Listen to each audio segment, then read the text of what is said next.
Kinachoongoza kuliangamiza kanisa duniani ni utele wa ujinga. Kinachoongoza kulifanya kanisa liishi maisha ya ajabu ni kwa sababu ya utele wa ujinga. Extremely ignorant. Ujinga uliokithiri. Kinachoongoza kulimaliza kanisa sio shetani, ni ujinga. Ujinga ni chanzo pekee cha matatizo yote duniani. Ujinga ni kiwanda kinachozalisha mashetani wengi duniani.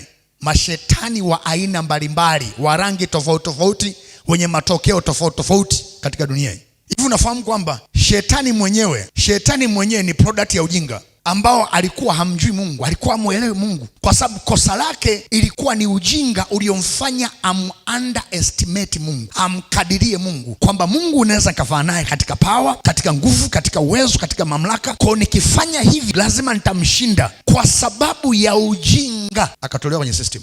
Kitu kile kile kilichomfanya Lucifer awe shetani ni kitu kile kile na wewe kinakufanya uwe shetani. Na ndio maana hakuna kitu hatari na chenye nguvu na uwezo mkubwa na chenye ubaya uliokithiri zaidi ya shetani, ni ujinga. Ndio maana ujinga una nguvu zaidi ya shetani.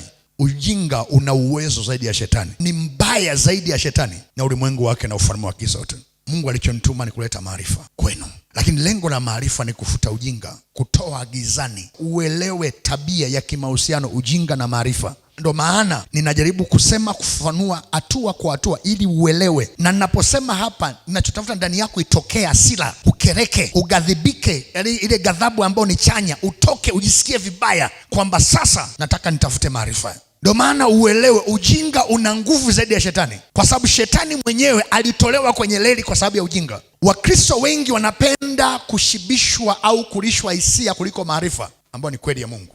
Wakristo wengi wanapenda kulishwa hisia, wanapenda kushibishwa hisia kuliko maarifa ambayo ni kweli ya Mungu. Ndiyo maana ndani ya kanisa tumekuwa na kundi kubwa la washangiliaji kuliko waelewa, mashabiki kuliko waelewa. Ukitaka uamini, wewe mwenyewe umeanza kukutana vita, unanisikiliza kama unisikilizi, maana umezoezwa kufundishwa na mahubiri ya kushereheshwa, kuchekeshwa. Huwezi kukuta kwenye darasa la ufalme wa giza wanafundishwa, wanatrainiwa watu kwa ajili ya kuleta mapinduzi katika dunia hii, alafu yule trainer ambaye ni senior anaita vichekesho. Huo muda haupo, kwa sababu muda wenyewe ni mdogo. Na ndio maana unasema mtumishi tumeitwa tofauti. Hakuna mtumishi aliyeitwa kuchekesha watu.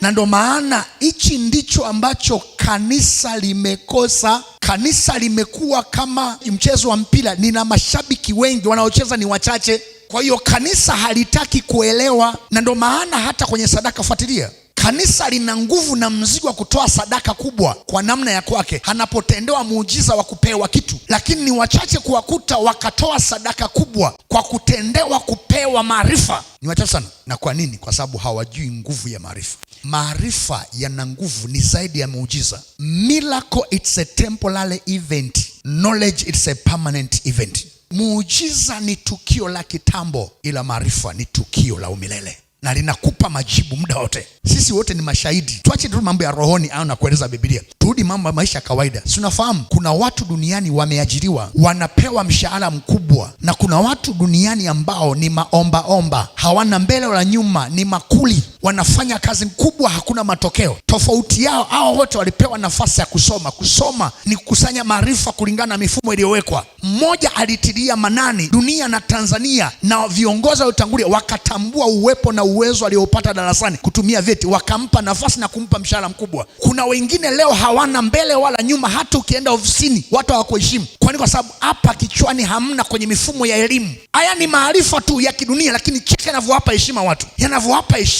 yanavyowapa muunganiko mkubwa katika dunia hii, namna inaofanya watu wapate hela nyingi. Hii ni ya dunia. Lakini pia kuna watu wengine ambao wamewekeza kwenye kusoma vitabu. Inawezekanika hajaenda shule kwa maana hii, lakini anasoma vitabu mbalimbali vya kiuchumi na wamefanikiwa, wamekuwa mabilionea. Halafu kuna watu ambao hawasomi, wao nafikiri maisha naendeshwa kwa miujiza na kwa namna tu ya kawaida, hamna maendeleo yote. Tofauti yao, huyu anafanikiwa, wafaniki, ni kwa sababu kuna mmoja aliwekeza kwenye maarifa. Maarifa hayana dini, kila anayeheshimu na kuyafuata yanampa maisha. Na ndio maana kanisa likiwekeza kwenye maarifa ndiyo siku ambayo roho za udanganyifu zinakosa mashiko ndani ya kanisa. Roho za udanganyifu zinapata nguvu ya kulidanganya kanisa kwa sababu ya utele wa ujinga uliomo ndani ya kanisa. Ujinga ni mlango mkubwa wa ufalme wa giza kufanya kazi ndani ya mtu, na ndio maana ambiaga, mwaka jana nimeongea sentensi sana mara nyingi mwishoni, na ni kauli mbiu nimekuja mpaka mwaka huu, kitu ambacho mbingu imenimiza mara kadhaa, kwamba ili kanisa liweze kupona, kanisa lazima lirudi shule. Lirudi shule wapi? Kwenye Bible study. Kanisa lazima lirudi Bible study, lirudi shule, lisikimbie shule. Kanisa halitaki fellowship, halitaki Bible study, halitaki Bible study.